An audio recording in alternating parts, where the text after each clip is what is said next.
Can you imagine living in a country where there's an entire district dedicated to erotic entertainment and where people have the legal right to decide when and how they die? Welcome to the controversial and dark side of the Netherlands. The history of the Netherlands stretches back to the 4th century, when it was part of the Roman Empire. As the Roman Empire began to weaken, the Franks, under the rule of the Carolingian Empire, took control of the region in the 5th century, governing it until the 9th century. After the fall of the Carolingian Empire, the Dutch territories were divided into smaller independent states. In 1555, Charles V of the Habsburg dynasty granted control of the Netherlands to his son, Philip II, King of Spain. However, the Dutch rebelled against Spanish rule in what became known as the 80 Years' War, eventually leading to the Treaty of Münster in 1648, which officially recognized the independence of the Netherlands from Spain.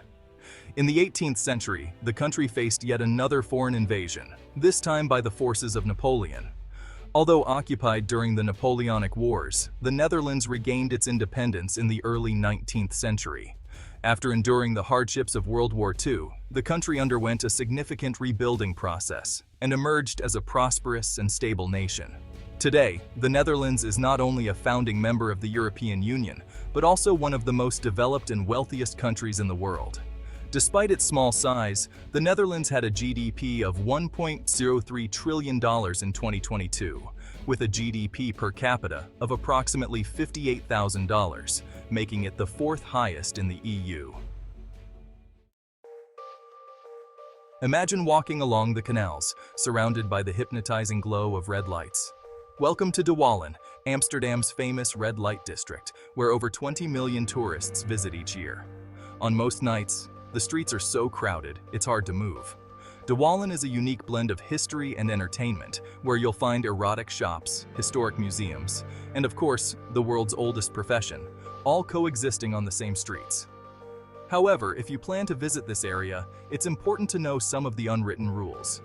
For starters, photography is strictly prohibited. Privacy is paramount here, so no photos of the windows or workers. If a curtain is drawn, it means the worker is with a client, and disturbing them is frowned upon. Also, a blue light above a window indicates a transsexual sex worker, so be mindful of that if you're curious about the meaning behind the different lights. One of the more unusual attractions in De Wallen is its sex museum. If you've ever wanted to explore the history of sexuality and eroticism, this museum offers a fascinating experience. It features a mix of erotic art, wax figures, and audio tours that dive deep into the subject without the need to attend a class. Although De Wallen may seem like all fun and games, there's a darker side that many visitors might not be aware of.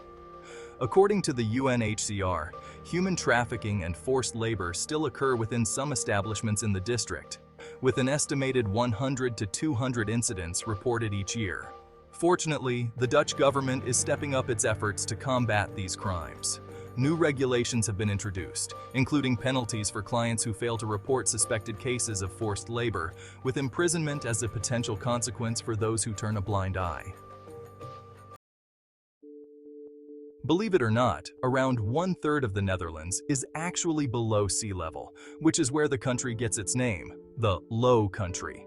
There's a famous saying, "God created the earth, but the Dutch created the Netherlands." Many have praised the Dutch for their incredible ingenuity in building cities on land that would otherwise be unsuitable for habitation. The Dutch have employed impressive hydroengineering techniques, such as building walls, dams, windmills, and an intricate system of canals to keep their cities dry, even when they're practically sitting on top of the ocean. But these strategies don't come without their risks. For example, houses across the country are showing signs of instability, with research predicting that up to 1 million homes could collapse within the next 30 years due to subsidence. Amsterdam is particularly vulnerable, with cracks and sinkholes already appearing along its waterways. The threat is further compounded by the ever-rising sea levels, putting most of the Netherlands' most important areas, like Amsterdam, Rotterdam, The Hague, and Utrecht, all located in the low-lying western part of the country, at serious risk. In response, the Dutch government has developed a plan to address the looming danger. This plan includes identifying which parts of the Netherlands should be preserved and which may need to be surrendered back to the sea in order to protect the rest of the country from catastrophic flooding. This brings us to the Netherlands' most preferred eco-friendly method of getting around: cycling. The country is famous for having more bicycles than residents, and the infrastructure is designed to make cycling both safe and appealing. Dedicated bike lanes and well-planned urban areas make riding a bicycle an everyday norm for millions. However, there's a downside to this cycling culture: road accidents, particularly involving cyclists. In 2022, a total of 291 people lost their lives in cycling accidents, with most of the victims being over 50 years old.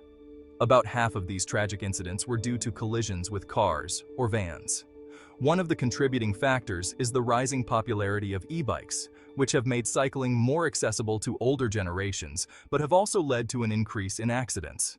E-bikes can reach higher speeds than regular bicycles, making them more dangerous, especially for less experienced or older riders.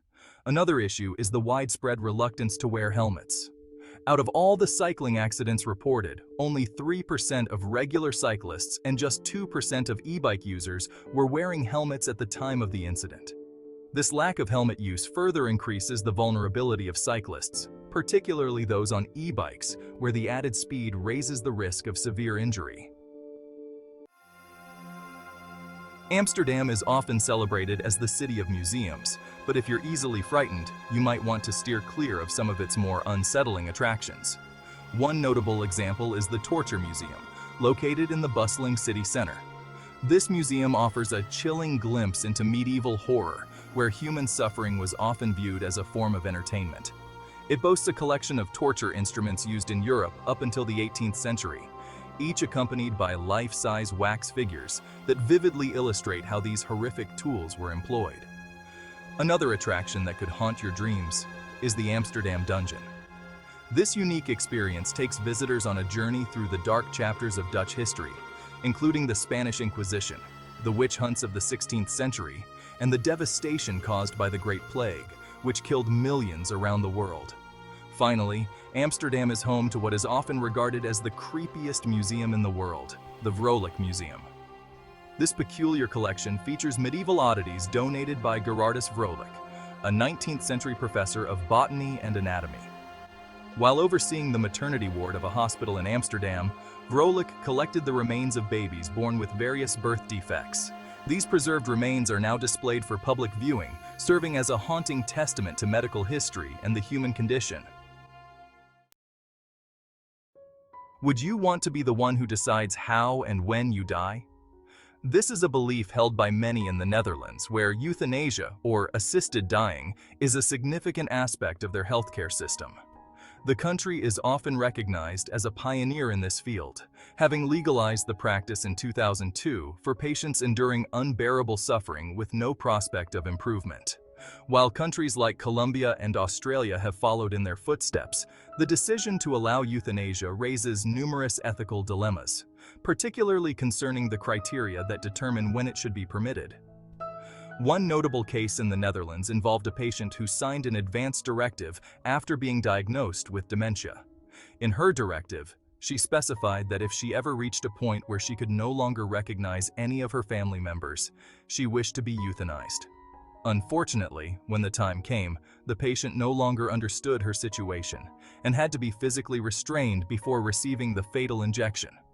As a result of such complex cases, some doctors have grown increasingly reluctant to administer euthanasia and are now adhering to stricter guidelines due to the potential consequences involved. Every country has its dark side, but let's not forget the bright side of this beautiful nation. Did you know that the Dutch are the tallest people in the world? Some even refer to the Netherlands as the land of giants, with the average height of a Dutch man measuring about 183 centimeters and a Dutch woman around 169 centimeters.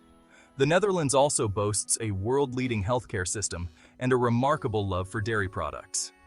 Want more proof of the Dutch obsession with dairy? They've taken innovative steps to produce more by creating floating farms. Due to the country's limited land, a floating farm in Rotterdam houses around 40 dairy cows, complete with grass, grains, bran, comfortable bedding, and even robots for automated milking. These floating farms are environmentally friendly and adaptive, ensuring that floods are no longer a concern for dairy farmers. The Netherlands is always ahead of the curve in healthcare, and a perfect example of this is the world's first dementia-friendly village located in Hogewey. This incredible facility accommodates over 150 residents with severe dementia, supported by twice as many healthcare professionals. Unlike traditional dementia care homes, this village provides a more humane and safer environment, enabling patients to lead better lives. Thanks to this innovative approach, residents experience improved psychological well-being, require fewer medications, and often enjoy longer lifespans. Another enchanting spot in the Netherlands is the picturesque village of Giethoorn. Known for its absence of roads, residents can only navigate by walking, cycling, or sailing. This charming village features hand-dug canals, small islands, and a network of 176 bridges connecting them to the mainland. Just about 85 minutes from Amsterdam, Giethoorn is considered one of the cleanest villages in the world. In addition to being known as the Land of Giants, the Netherlands is also referred to as the flower shop of the world. The country accounts for about 60% of the global flower trade and 80% of EU flower exports. If you ever find yourself in the Netherlands, make sure to visit the Keukenhof Park, the largest flower garden in the world, featuring around 800 varieties of tulips. The Netherlands may be small in size, but its accomplishments are vast. From creating a safe and healthy environment for its people to celebrating its status as the tallest nation in the world, there's always something to learn from the ever-evolving Dutch. I hope this exploration of the Netherlands has provided you with a more nuanced understanding of this fascinating country. What are your thoughts on the issues we've discussed? Do you agree with the Netherlands' approach to euthanasia or the legalization of prostitution? How do you think the country should address the challenges of rising sea levels and climate change? I encourage you to share your reflections and comments below. Let's engage in a conversation about the complexities of the Netherlands and what we can learn from its experiences.